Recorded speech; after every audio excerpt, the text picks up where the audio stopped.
E eu queria chamar a atenção agora do nosso público para a gente falar um pouquinho sobre a língua portuguesa. Os erros gramaticais mais comuns e as dúvidas também mais comuns relacionadas à língua portuguesa. Para isso, a gente recebe aqui uma especialista no assunto, a professora e pesquisadora Lívia Aloise Cucato. Tudo bom, Lívia? Tudo bem, você? Seja bem-vinda, prazer em recebê-la. recebê-la. Boa tarde a todos. Prazer tê-la aqui, viu?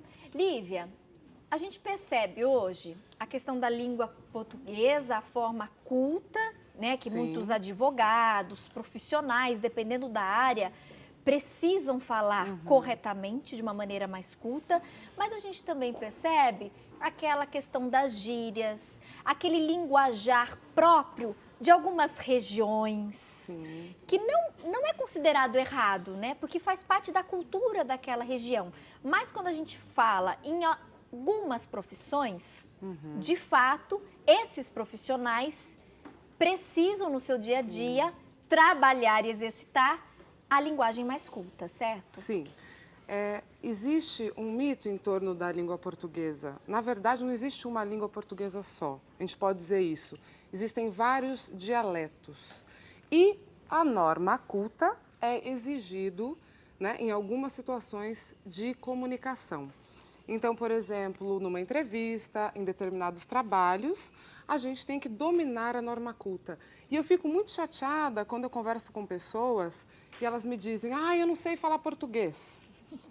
Todo mundo sabe, desde a barriga da mãe, a gente está escutando, né? Desde pequeno a gente vai tendo insights, a gente vai produzindo, todo mundo sabe. O que muita gente não domina é a norma culta. É isso, mas todo mundo aqui é falante do português e sabe se comunicar muito bem. Por exemplo, vou dar um exemplo. Por favor. Se eu estou, por exemplo, aqui conversando com a Tati, eu posso falar, vai, Corinthians? Vai, Posso? Corinthians! Posso! Ué, tô aqui, é minha Eu amiga, gostei Tati. já desse exemplo, achei o máximo. Vai, Corinthians, aproveitando ontem o jogo, né? Enfim. Luizinho não gostou, né, Luiz? Luizinho já tá fazendo sinal ali que não gostou.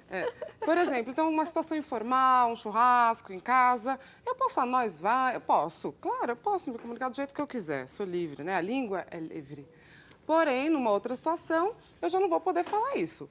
Então, um desvio, a gente fala que não existe erro gramatical. Existem desvios em relação a uma norma de prestígio, que é a culta, certo? Então, o mim, vamos lá. É muitíssimo comum a gente escutar as pessoas falarem, é para mim fazer, ele ofereceu água para mim tomar. Isso está de acordo com a norma culta? Não está. Tudo bem, muita gente sabe que não está, mas qual é a razão? Mim. Se eu falar mim, todo mundo aqui sabe que se refere à pessoa que está falando, certo? Se eu disser eu, também vai se referir à pessoa que está falando. Certo. Só que mim e eu são dois tipos de pronomes pessoais. Os pronomes pessoais, eles indicam a pessoa do discurso. Então, mim e o eu são primeira pessoa, referencia a primeira pessoa do discurso. Muito bem. O mim foi feito para ficar no fim da frase. O mim é complemento do verbo. Então, ele ofereceu um copo d'água para mim. Ponto. Acabou. Isso está de acordo com a norma culta. Se eu quiser emendar a frase e colocar mais um verbo, aí eu não posso mais colocar o mim, porque o sujeito tem que ser eu. Então, ele ofereceu um copo de água para eu tomar, para eu beber. Se a frase parasse no mim, tudo bem. Só que tem um sujeito e quem faz a ação tem que ser o eu. O mim não pode ser o sujeito. Eu não falo, mim comprou um carro. Eu falo, eu comprei um carro. Então, eu tenho dois tipos de pronomes, cada um vai numa posição. Um é sujeito, outro é complemento. A língua se equilibra dessa forma. E aí muita gente em casa pode estar se perguntando, né, Tati, mas por que o programa Mulher.com está abordando esse assunto hoje e, inclusive, algumas curiosidades relacionadas à língua portuguesa? Vocês prestaram atenção no comecinho da nossa entrevista? Em encontros informais, no final de semana com a sua família, com seus amigos, aqui no intervalo com a equipe, nos bastidores, nós temos essa liberdade de brincar, né? E usar a língua portuguesa de uma maneira mais livre e até criativa, com algumas gírias e falas que são muito comuns de algumas regiões, né? Isso culturalmente falando. Mas, por exemplo, numa entrevista de emprego, você tem que se policiar para não fazer isso. Porque você pode perder, gente, uma vaga por falar errado, não falar da forma culta. Nós fizemos aqui recentemente, vocês se lembram, aquela semana especial de ações para ajudar as pessoas a se recolocarem no mercado de trabalho.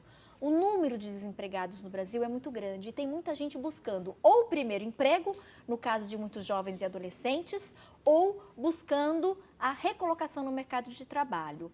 E aí, nós demos orientações de você formular e fazer um bom currículo, dicas de como você se comportar numa entrevista de emprego. E todos os nossos profissionais que participaram, né, profissionais do RH, coaches, fizeram esse alerta.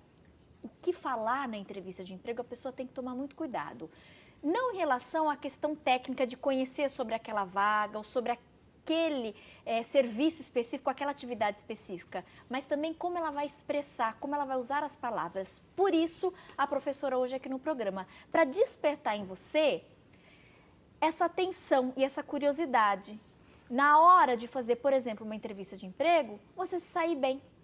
Porque algumas coisas viram vícios e as pessoas falam sem perceber que estão falando incorretamente. Ou, como você disse, com desvios. Com desvios. Né? Com desvios. Não que seja errado, mas esses desvios, por exemplo, numa entrevista de emprego, não é tolerado. E tem a outra questão muito importante na hora de uma entrevista, que é um questionário ou o currículo. A gente tem que tomar muito cuidado com a fala em relação à escrita. Nós falamos com sons, às vezes, não de acordo com como se escreve. Então, por exemplo, mais. Eu quero ir para essa festa, mas está chovendo. Não é mais, né? É mas. Mas se eu falar, colocar um izinho ali, na fala, isso passa despercebido. As pessoas não percebem. Mas na escrita, eu preciso me policiar, porque nem sempre eu escrevo do modo que eu pronuncio. Então, por exemplo, eu vou comprar um carro. Você escutou eu pronunciar o R do verbo comprar? Eu vou comprar um carro. Comprar. Eu falei comprar. Todo mundo fala assim. Mas não existe na língua portuguesa o infinitivo sem esse R. O verbo, eu vou comprar um carro. Então, se a gente pega os WhatsApps da vida, né, o Facebook, e as pessoas estão reproduzindo a maneira como elas falam. E não pode, nem tudo é exatamente igual. A gente tem que ter esse cuidado. Por exemplo, leite. Eu sou de Campinas, então o meu acento do T é leite, né? O meu sotaque. Aí tem gente que fala leite, tem várias, né, variações desse fonema, dessa letra. Mas eu vou escrever leite com um xizinho ali depois do T e I no final? Não. Como se escreve leite? Com T. Então, o cuidado, a gente tem que se policiar. Não se escreve como se fala.